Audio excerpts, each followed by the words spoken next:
Guys जैसे अगर मैं बोलूँ वह टीचर के सामने इल एट ईज़ हो जाता है। इल एट ईज़ का क्या मतलब होता है? तुम ब्लू फील क्यों कर रहे हो? ब्लू फील करना मतलब क्या होता है इसका? तुम्हारी स्पीच सक्सेंट थी लेकिन प्रभावशाली थी। सक्सेंट एक वर्ड होता है, इसका क्या मतलब होता है? एट द मोस्ट वह 22 साल की होगी। एट द मोस्ट एक फ्रेज़ होती है, इसका क्या मतलब होता है? गॉड नोज़ वह कहाँ होगा, इसका मतलब क्या है? तो यस गाइस, आज के इस वीडियो में हम इसी तरह के कुछ वोकैबुलरी वर्ड्स, कुछ फ्रेजेस, कुछ फ्रेजल वर्ब्स और कुछ इडियम्स के बारे में बात करेंगे। तो वीडियो को लास्ट तक देखते रहिए। तो चलिए इस वीडियो को स्टार्ट करते हैं। हमारी पहली एक फ्रेज है इन सच ए शॉर्ट ड्यूरेशन। इसका सिंपली मतलब होता है इतने कम समय में। जैसे अगर मैं एग्जांपल लूँ, how did you finish this work in such a short duration, मतलब आप किसी से पूछ रहे हो इतने कम समय में तुमने इस काम को ख़त्म कैसे किया। How did you finish this work in such a short duration. एक और एग्जांपल है, are you able to arrange money in such a short duration, मतलब किसी से आप पूछ रहे हो कि इतने कम समय में क्या आप पैसों का इंतज़ाम कर पाओगे। Are you able to arrange money in such a short duration. अगली हमारी एक फ्रेज़ है एट ईज़। इसका मतलब होता है कि कोई पर्सन है वो सहूलियत में होना, मतलब आराम में होना या फिर राहत में होना। जैसे अगर मैं बोलूँ, he always looks ill at ease in the presence of his school teacher. यहाँ पर इल एट ईज के बारे में बात चल रही है, तो यहाँ पर बोला जा रहा है कि बेचैनी में होना, मतलब राहत में नहीं होना। तो इस सेंटेंस का मतलब होगा वह हमेशा अपने स्कूल टीचर की उपस्थिति में बेचैनी में लगता है या फिर राहत में नहीं लगता है। He always looks ill at ease in the presence of his school teacher. एक और एग्जाम्पल है, you will be at ease after taking this tablet, मतलब कोई पर्सन है उसके कहीं दर्द हो रहा है, पेट में दर्द हो रहा है या फिर सिर में दर्द हो रहा है, आप उससे बोल रहे हो इस टैबलेट को लेने के बाद आप राहत में होंगे। You will be at ease after taking this tablet. Next हमारी एक इडियम है फील ब्लू। इसका मतलब होता है बहुत ज़्यादा उदास हो जाना या फिर बहुत ज़्यादा दुखी हो जाना। जैसे अगर मैं बोलूँ, you are feeling blue, is there something wrong, मतलब आप किसी से पूछ रहे हो तुम उदास लग रहे हो या फिर दुखी लग रहे हो, क्या कुछ गड़बड़ है या फिर क्या कोई परेशानी है। You are feeling blue, is there something wrong. एक और एग्जाम्पल है, he was feeling blue after she told she was marrying with another boy, मतलब वह बहुत ज़्यादा उदास लग रहा था या फिर दुखी लग रहा था किस चीज़ के बाद, जब उस लड़की ने बताया उसे कि वह किसी दूसरे लड़के के साथ शादी कर रही है। He was feeling blue after she told she was marrying with another boy. Next हमारा एक वर्ड है कॉन्ट्राडिक्ट। इसको एज अ वर्ब यूज़ किया जाता है। इसका मतलब होता है किसी बात को गलत ठहराने के लिए बीच में टोक देना किसी को, या फिर बीच में किसी का विरोध करना। जैसा अगर मैं बोलूँ, आई asked kids who broke this cup both were contradicting each other, मतलब बच्चे मेरे सामने दो खड़े थे, मैंने उनसे पूछा कि ये कप किसने तोड़ा, तो वे दोनों एक दूसरे का विरोध कर रहे थे, मतलब एक कह रहा था कि उसने तोड़ा और दूसरा कह रहा था कि पहले वाले ने तोड़ा। तो यहाँ पर इस सेंस में इस वर्ड का यूज़ किया जा रहा है। I asked kids who broke this cup both were contradicting each other. एक और एग्जाम्पल है, after getting married she started to contradict in every situation of her husband, मतलब शादी करने के बाद वह अपने पति की हर स्थिति में कॉन्ट्राडिक्ट करने लगी या फिर हर स्थिति में बीच में टोकने लगी या फिर विरोध करने लगी। After getting married she started to contradict in every situation of a husband. अगली हमारी एक फ्रेजल वर्ब है एक्ट अप। इसका मतलब होता है कोई चीज़ अच्छे से काम नहीं कर रही है तो उस सेंस में बोलते हैं कि वो एक्ट अप कर रही है, या फिर कोई पर्सन है जो अच्छे से व्यवहार नहीं कर रहा है तो उसके लिए भी यूज़ कर सकते हैं। तो जैसे एग्जांपल है, while coming back home my car acted up on my way home, मतलब घर वापस आते समय मेरी कार बीच रास्ते में ही एक्ट अप करने लगी, मतलब अच्छे से काम नहीं कर रही थी या फिर चलते चलते वो रुक गई। While coming back home, my car acted up on my way home. एक और एग्जांपल है, your child always acts up while going to school, मतलब तुम्हारा जो बच्चा है वो हमेशा स्कूल जाते समय एक्ट अप करता है या फिर अच्छे से व्यवहार नहीं करता है। Your child always acts up while going to school. Next हमारी एक इडियम है ग्रीस समवन्स पाम। इसका मतलब होता है किसी को रिश्वत देना या फिर किसी को घूस देना ताकि वो पर्सन वो करे जो आप चाहते हो। जैसे अगर मैं बोलूँ we should not grease anyone's palm to root out the corruption. Root out यहाँ पर एक फ्रेजल वर्ब होती है। इसका मतलब होता है किसी चीज़ को जड़ से ख़त्म कर देना या फिर किसी चीज़ को जड़ से नष्ट कर देना। तो यहाँ पर बोला जा रहा है भ्रष्टाचार को जड़ से ख़त्म करने के लिए हमें किसी को भी घूस नहीं देनी चाहिए या फिर हमें किसी को भी रिश्वत नहीं देनी चाहिए। We should not grease anyone's palm to root out the corruption. एक और एग्जाम्पल है he had to grease the palm so that his work could complete early. मतलब ताकि उसका काम जल्दी हो जाए इसीलिए उसे रिश्वत देनी पड़ी। He had to grease the palm so that his work could complete early. Next हमारा एक वर्ड है रिप्लेनिश। इसको एज अ वर्ब यूज़ किया जाता है। इसका मतलब होता है किसी चीज़ का पुनर्भरण कर देना या फिर किसी चीज़ को फिर से भर देना। जैसे अगर मैं बोलूँ I need to replenish with a cup of tea. मतलब मैं बहुत ज़्यादा थक गया हूँ, अपनी एनर्जी को दोबारा भरने के लिए मुझे एक कप चाय की ज़रूरत है। I need to replenish with a cup of tea. एक और एग्जांपल है does your glass replenishing with cold drink. मतलब आपने किसी को ग्लास दिया था उसमें कोल्ड ड्रिंक थी तो उसने वो कोल्ड ड्रिंक पी ली। अब आप उससे दोबारा पूछ रहे हो कि क्या आपका ग्लास दोबारा भरा जाना चाहिए कोल्ड ड्रिंक से। मतलब क्या आप और कोल्ड ड्रिंक पीने के इच्छुक हो। Does your glass replenishing with cold drink. Next हमारी एक फ्रेज़ है एट द मोस्ट। इसका मतलब होता है ज़्यादा से ज़्यादा या फिर अधिक से अधिक। For example I take half an hour to reach there at the most. मतलब वहाँ पहुँचने में मुझे ज़्यादा से ज़्यादा आधा घंटा लगेगा। I take half an hour to reach there at the most. एक और एग्जांपल है I can stay there for 2 days at the most. मतलब मैं ज़्यादा से ज़्यादा वहाँ 2 दिनों तक रह सकता हूँ। I can stay there for 2 days at the most.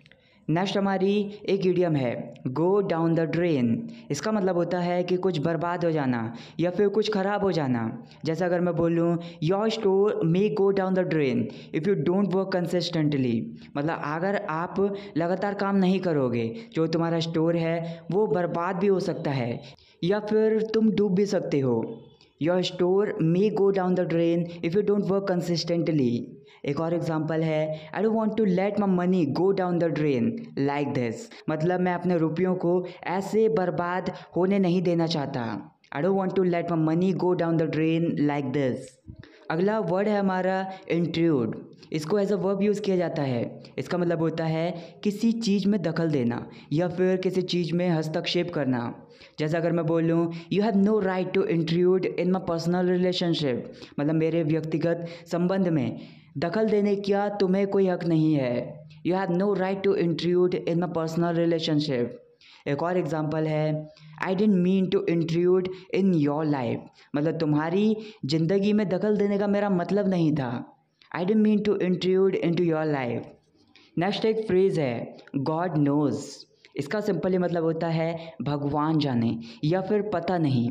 For example God knows where he is now. मतलब पता नहीं वह अभी कहाँ है या फिर भगवान जाने वह अभी कहाँ है। God knows where he is now. एक और एग्जांपल है God knows how you even spoke it jokingly. मतलब भगवान जाने तुमने ये मजाक में भी कैसे बोल दिया या फिर पता नहीं तुमने ये मजाक में भी कैसे बोल दिया। God knows how you even spoke it jokingly. Next हमारी एक फ्रेजल वर्ब है पुट असाइड समथिंग। इसका सिंपली मतलब होता है कि किसी चीज़ को अलग रख देना ताकि वो फ्यूचर में काम आए या फिर किसी चीज़ को संभाल कर कहीं जगह पर रख देना। जैसे अगर मैं बोलूँ please put your mobile aside your exams are around the corner. मतलब कृपया अपने मोबाइल को अलग रख दो, तुम्हारे जो एग्ज़ाम्स हैं वो आने वाले हैं या फिर तुम्हारे एग्ज़ाम्स नज़दीक हैं। Please put your mobile aside your exams are around the corner. One more example I have put some money aside for my hard time. मतलब अपने मुश्किल समय के लिए मैंने कुछ रुपये संभाल कर रख दिए हैं। I have put some money aside for my hard time. अगला हमारा एक वर्ड है सक्सेंट। इसको एज अ नाउन यूज़ किया जाता है।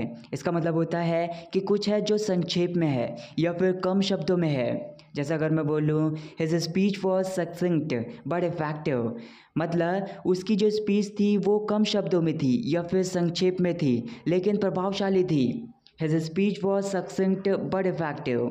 एक और एग्जांपल है what ever he spoke it was सक्सेंट but it touched my heart. मतलब जो कुछ भी उसने कहा ये संक्षेप में था या फिर कम शब्दों में था, लेकिन इसने मेरा दिल छू लिया। What ever he spoke it was सक्सेंट but it touched my heart. अगली हमारी एक ईडियम है होल्ड ग्राउंड। इसका मतलब होता है जहाँ पर खड़े हो वैसे ही वहाँ पर खड़े रहना बिना हिले डुले। तो जैसे अगर मैं एग्जांपल लूँ, teacher punished him to hold his ground with straight hands.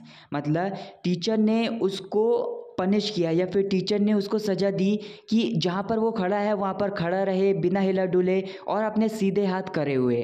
Teacher punished him to hold his ground with straight hands. इसी ईडियम को हम एक अलग सेंस में भी यूज़ करते हैं। इसका मतलब ये भी होता है अपनी बात पर अड़े रहना, उससे पीछे ना हटना। जैसे अगर मैं बोलूँ I tried my best to change her decision but she held her ground. मतलब उसके निर्णय को बदलने की मैंने अपनी पूरी कोशिश की, लेकिन वो अपने निर्णय पर अड़ी रही, उससे पीछे नहीं हटी। I tried my best to change her decision but she held her ground. अगला हमारा एक वर्ड है एनरिच। इसको एज अ वर्ब यूज़ कर सकते हैं। इसका मतलब होता है किसी चीज़ को बढ़ा देना या फिर किसी चीज़ को पहले से बेहतर बना देना। For example I always try to enrich your vocabulary in my videos. मतलब अपनी वीडियोज़ में मैं हमेशा आपकी वोकेबलरी को पहले से बेहतर बनाने की कोशिश करता हूँ। I always try to enrich your vocabulary in my videos. एक और एग्जांपल है butter will enrich the taste of bread. मतलब ब्रेड के टेस्ट को बटर जो है वो पहले से बेहतर बना देगा या फिर बढ़ा देगा। Butter will enrich the taste of bread. Next हमारी एक फ्रेजल वर्ब है सिक ऑफ। इसका मतलब होता है किसी चीज़ से परेशान हो जाना। मतलब किसी चीज़ को बार बार करने की वजह से उससे परेशान हो जाना। जैसे अगर मैं बोलूँ I am sick of making her understand. मतलब मैं उसे बहुत देर से समझा रहा हूँ, मैं उसे समझा कर अब मैं उससे परेशान हो चुका हूँ। I am sick of making her understand. एक और एग्जांपल है I am sick of waiting for her sitting here. मतलब यहाँ बैठ कर उसका वेट करते करते मैं अब परेशान हो चुका हूँ। I am sick of waiting for her sitting here. अगली हमारी एक फ्रेज़ है अ वाइट एलिफेंट। इसका मतलब होता है कोई ऐसी चीज़ है जो बहुत ज़्यादा महंगी है लेकिन अब वो बेकार है, क्योंकि अब आप उसका यूज़ नहीं करते हो, वो आपके यूज़ में अब नहीं आती है, तो इसकी वजह से वो एक वाइट एलिफेंट बन चुकी है। तो जैसे अगर मैं एग्जांपल लूँ, this office is a white elephant because we are working from home these days. मतलब आजकल हम घर से काम कर रहे हैं, इसी की वजह से ये जो ऑफिस है अब वो बेकार हो चुका है। This office is a white elephant because we are working from home these days. एक और एग्जांपल है your bike is a white elephant for you. मतलब तुम्हारी जो बाइक है अब तुम उसका यूज़ नहीं करते हो, लेकिन ये बहुत ज़्यादा महंगी है, तो अब उसका यूज़ नहीं करते हो, इसकी वजह से अब वो बेकार हो चुकी है तुम्हारे लिए। Your bike is a white elephant for you. अगला वर्ड है हमारा पैनलेस। इसका मतलब होता है कोई पर्सन है जो कंगाल है, मतलब जिसके पास कुछ भी रुपए नहीं है। For example he has become penniless after investing money in this business. मतलब इस बिजनेस में पैसा लगाने के बाद अब वो बहुत ज़्यादा कंगाल हो चुका है, मतलब अभी उसके पास कुछ भी रुपए नहीं हैं। He has become penniless after investing money in this business. एक और एग्जांपल है can you spend your whole life with a penniless person. मतलब क्या आप एक ऐसी पर्सन के साथ जिसके पास कुछ भी रुपए नहीं है, ऐसे पर्सन के साथ क्या आप अपनी पूरी ज़िंदगी बिता सकते हो। Can you spend your whole life with a penniless person. अगला वर्ड है हमारा पार्डन। इसको एज अ नाउन और एज अ वर्ब दोनों तरीके से यूज़ कर सकते हैं। इसका मतलब होता है जब हम इसे एज अ नाउन यूज़ करेंगे तो इसका मतलब होगा माफ़ी या फिर क्षमा, लेकिन जब हम इसे एज अ वर्ब यूज़ करेंगे तो इसका मतलब होगा माफ़ी देना या फिर किसी को क्षमा देना। For example I can never pardon him for the things what ever he said. मतलब जो भी चीज़ें उसने कही उस चीज़ों के लिए मैं उसे कभी क्षमा नहीं दे सकता या फिर माफ़ी नहीं दे सकता। I can never pardon him for the things what ever he said. एक और एग्जाम्पल है she asked my pardon for taking so much time. मतलब बहुत ज़्यादा समय लेने के लिए उसने मुझसे क्षमा मांगी या फिर माफ़ी मांगी। She asked my pardon for taking so much time. Next हमारी एक एडवर्ब है फोर्थ। इसका मतलब होता है आगे की तरफ या फिर बाहर की तरफ। जैसा अगर मैं बोलूँ I will never get angry with you henceforth. इसका मतलब ये है कि किसी को फ्यूचर के बारे में बताते हुए आप ऐसा कह रहे हो कि मैं आगे से कभी तुमसे गुस्सा नहीं होऊंगा। I never get angry with you henceforth. एक और एग्जांपल है, come forth towards the stage and put your ideas. मतलब आप किसी से कह रहे हो स्टेज पर आगे की तरफ आओ और अपने विचारों को रखो। Come forth towards the stage and put your ideas. So that's it for this video guys. मैं जानना चाहता हूँ कि आपने इस वीडियो से क्या नया सीखा और आपके ऐसे कौन से वर्ड्स हैं जिन्हें आप एग्जांपल्स के साथ ट्रांसलेट करना चाहते हो, मुझे कमेंट करके ज़रूर बताएं, क्योंकि मैं अगली वीडियो में उन वर्ड्स को लेने की कोशिश करूँगा।